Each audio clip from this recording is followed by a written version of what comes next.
Хятад хүн үхэхээс ч илүүтэйгээр хоосон хоцорхоос айдаг гэвэл чи итгэх үү? Бээжингийн арын гудамжинд шүн дунд алгахад чихэнд чинь цаас шажигнах чимээ хамар руу чинь хиншүү хярвас цоргиж магадгүй. Тэр бол зүгээр нэг хог шатааж байгаа хэрэг биш.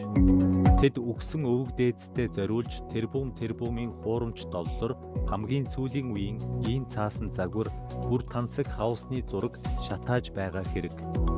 Нөгөө ертөнцид байгаа аав нь мөнгөөр дутвал амьд байгаа үр хүүхдүүд нь энд хоосорно гэсэн галзуу логик тэнд үйлчилдэг. Энэ бол зүгээр нэг мухар сүсэг биш. Хятадын эдийн засгийг хөдөлгөж байгаа далд хүч. Тэд мөнгийг бурхан шиг шүтдэггүй, харин мөнгөтэй яг л амьд амьтан шиг харьцдаг.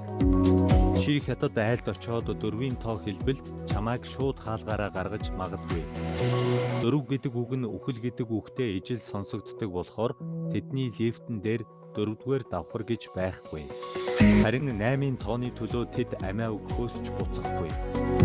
Машины дугаартаа 8-ийн тоо оруулахын тулд хэдэн 100 мянган доллар төлнө. Яагаад гэвэл 8 бол баяжхын синоним. Тэдний хувьд тоо бол зүгээр нэг математик биш, мөнгө дуудах код. Шанхайн санхүүгийн дүүрэгт очвол чи хамгийн орчин үеийн шилэн барилгуудын өмнө хачин жигтэй чулуун арслангууд усны ориглуурууд байхыг харна. Энэ бол фэншүүгийн дайн.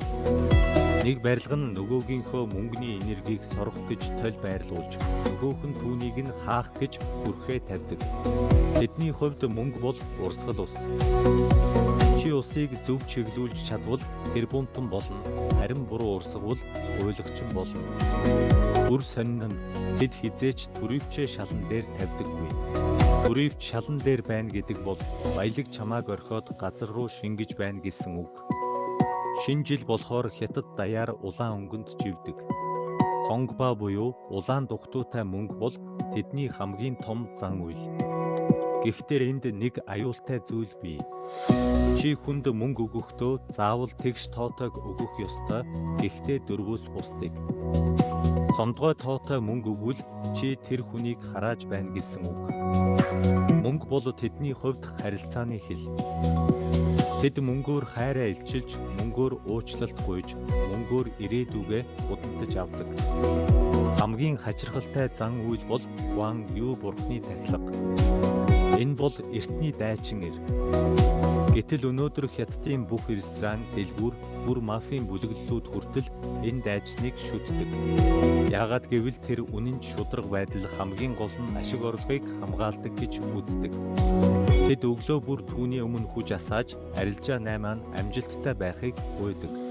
Энэ бол капитализм ба эртний зан үйлийн хамгийн гайхмаар холц. Тэдний өөр нэг цээрлэх зүйл бол хутаг хайч. Шинэ жилийн өмнө тэд бүх хурц үзүүртэй багжаа нуудаг. Хэрвээ чи шинэ оны эхний өдөр юм хайчилбал өөрийнхөө аз хиймэр, мөнгөний сувгаа хайчилж байна гэсэн үг. Ийм л учраас хятад хүн мөнгөний төлөө юу ч хийхэд бэлэн байдаг. Тэдний хувьд мөнгө бол зүгээр нэг төлбөрийн хэрэгсэл биш, энэ дэлхий болон нөгөө ертөнцийг холбох цорын ганц хүчирхэг үүр юм. Хэрвээ чи хятадд баяжхыг хүсвэл эхлээд тэдний энэ нууцлаг заримдаа аимшигтай мэт санагдах дүрмийг сурах хэрэгтэй болно. Тэгэхгүй бол чи хичнээн хичээгээд ч мөнгөний энерги чамайг тойроод өнгөрнө.